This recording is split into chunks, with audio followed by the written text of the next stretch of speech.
Hey guys, welcome to a new episode of Rushdown Waifu. In this episode, we're going to be discussing Tifa Lockhart from Final Fantasy VII. I feel as though she is one of the most important characters of this genre, especially during the emergence of the girl power movement of the late 90s with characters like Lara Croft and Chun-Li and Sonya Blade, especially in respects to the genre itself, which doesn't happen to have a lot of strong females, especially at that time. So let's get right into it. Alright guys, so we're going to talk about the origin of Tifa Lockhart. Now, her story starts when she was very, very young. She and the main character Cloud grew up in a town called Nibelheim, and they weren't very close when they were children, but during the time when her mother passed away, she became really confused and, ornery, like any child would when their parents pass away. But she thought that she could meet her mother again if she went to the mountain called Mount Nibel, and she went there with Cloud, and unfortunately, them being children, they got into like a really bad situation on top of the a suspended bridge, and they got really really hurt. And Tifa's father blamed Cloud for it, and Cloud felt like he wasn't strong enough to protect Tifa, so he promised her that he would become stronger, and he left and joined Soldier, which is a military group ran by Shinra. Now, a few years later, Shinra comes to Nibelheim again, and they need someone to give them a tour of the mountain in order to get to the Mako reactor. Of course, they hire the plucky little Tifa Lockhart to give them a tour and help them get to where they need to be in the Mako reactor. Unfortunately, this is where really things go bad for Tifa, because this is the part when we get her, pretty much her ascension to why she is the way she is. So in this incident they call the Nibelheim incident, she was fatally wounded by Sephiroth after he went berserk, after he found out the truth about his origin and his real mother and real father. So after she was struck by him, she pretty much hated anything dealing with Shinra. They also found that her father was killed too by Sephiroth. So after dealing with Shinra in that type of close quarters, she grew a huge hatred for anything Shinra related.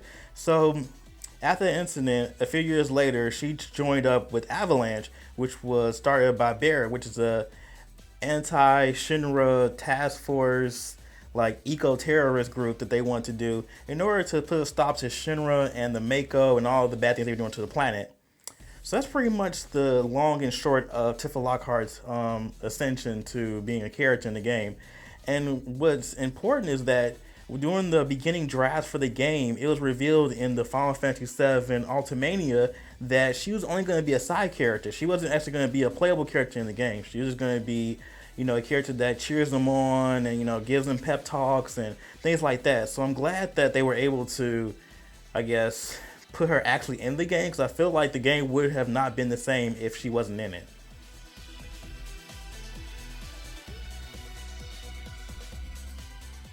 Alright guys, so let's talk about Tifa Lockhart's design. Now, she has three main outfits that we see her in throughout the course of her journeys in Final Fantasy VII.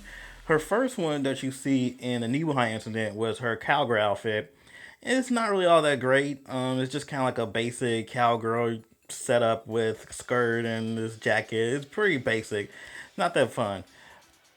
The more important one would be her most iconic outfit, which is her skirt and her tank top and her suspenders and these really cool like gloves and her gauntlets, which I thought was a great outfit. Even though this is a really fan servicey outfit, because Tifa's boobs in Final Fantasy VII and during the cutscenes were humongous.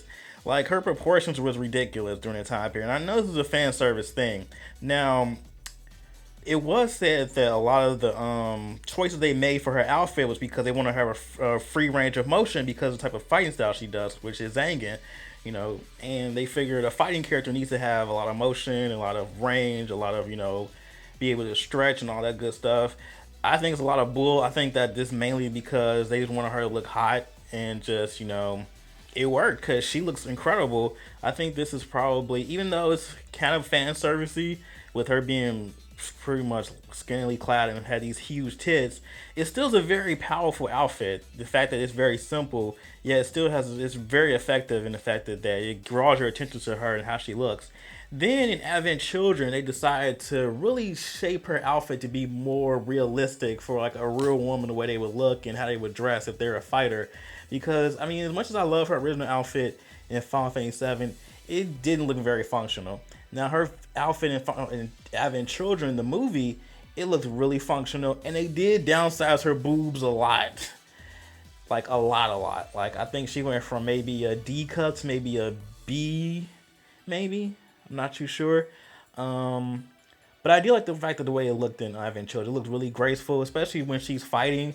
It looks really cool in the movement and stuff. So yeah, I think her design has been really nice. I love the fact that they tried to like update her and not keep her as this fan servicey character. Like give her more of a role of a regular woman with a functional outfit, but yeah, it's still an awesome outfit at that.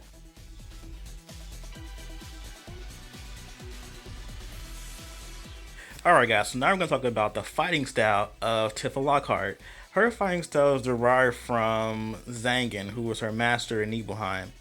But even a close investigation of her fighting style, it looks very similar to how one character from Tobal #1, her name is Epon. She fights extremely similar to Tifa Lockhart.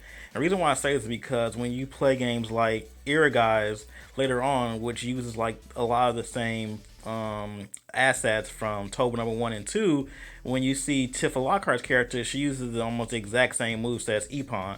And then when you get to the bouncer with Leanne Caldwell, she fights just like Tifa.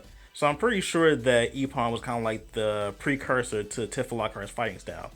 Now, as far as her actual like move set, she doesn't really have a lot of moves because it's an RPG. But her Limit Breaker, she has 8 special moves in her Limit Breaker. Some of my favorites include Somersault, Dolphin Blow, and Final Heaven. Somersault, of course, is a flip kick. Dolphin Blow is an uppercut, and Final Heaven is like this really cool energy punch that she does on enemies. It's really hard getting Final Heaven actually too on Final Fantasy VII. I had a little bit of a hard time when I first played it as a child. But looking back now, I always liked the way that her fighting style looked, and I like the way they translated it into Advent Children because she does a lot of her limit breakers during the fight she has inside that church. And I thought this was a really cool scene in specific because of how they incorporated her limit breakers in this fight, and just seeing how aggressive and awesome of a fighter she is. I feel like that this movie illustrated her fighting style very well, and that you get to see just how much of a beast that Tifa Lockhart can be, even though she didn't win the fight, but it still was a really great scene.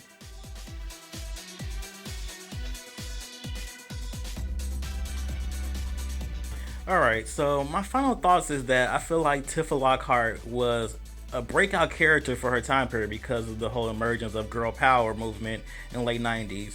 And you had characters like Lara Croft, you had characters like Samus Aran, and you had characters like Chun-Li, but for JRPGs particularly, you didn't have a whole lot of really strong female presence that just weren't damsels in distress. And this trope, unfortunately, was really prevalent in the early 90s with JRPGs. I mean, there are some like exceptions to the rule, of course. There are a few sprinkled out there, but I feel like Tifa Lockhart and the popularity of Final Fantasy VII helped to generate this new idea that women characters could be things outside of mages or white mages or summoners. Like they can be kick-ass females who fight and box and do things like that, especially within the realm of JRPGs, because a lot of times they don't give females that type of class. Like they don't give female characters monk or fighter or whatever one you want to use for this. So I feel like Tifa broke the mold for what a female JRPG leading character should be, and I thought it was great. Unlike Aerith, who was like the cliche damsel in distress like character, Tifa broke all of those rules and said, okay, can punch like the guys, I'm cool, I run a bar, I'm assertive, I have a mind. I like the way that her personality play a big part. Like, she's so giving and loving, but she'll still kick your ass if she has to.